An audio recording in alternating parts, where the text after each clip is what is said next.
Medewo eko SOS Children's Village Ghana na fotufuo ya wo hye omo ehyehyeye ena de afutu emabu a eba ese wonyini no wo so te ase na hunu se na wiase no akanse omupa adwuma bia no wo ho no mute wo sa wo hyase na wo pe bibia obetume de won science anu dwuma ye no ebema wankasa wode ho a obekọ wanim.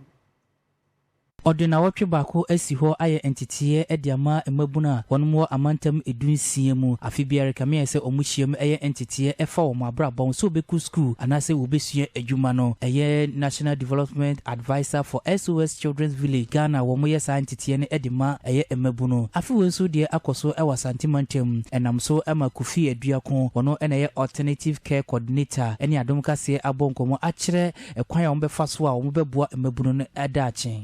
no ye won hyehyeye bia ya membebu omo wie JHS na omo wie school to aso friend SHS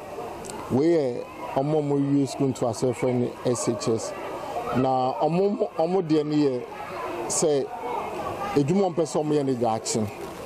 ekwan ya ombe fa so ombe tutu enyoma egu nkrata so a ombe fa so mfie num mfie du ombe du ho Premtobre Kasee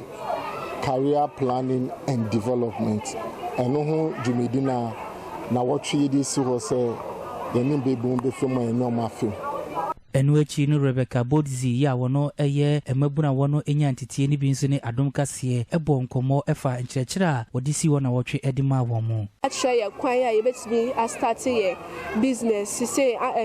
unemployment issues are also man can say okay let's lean towards the blue collar jobs so much senior yebebie yankasa ye businesses and how to manage and control and like bear risk in fiade we program we be no much me skills I was say me here adisua ho be I was say me hu masen hu adwin nyema bebre a found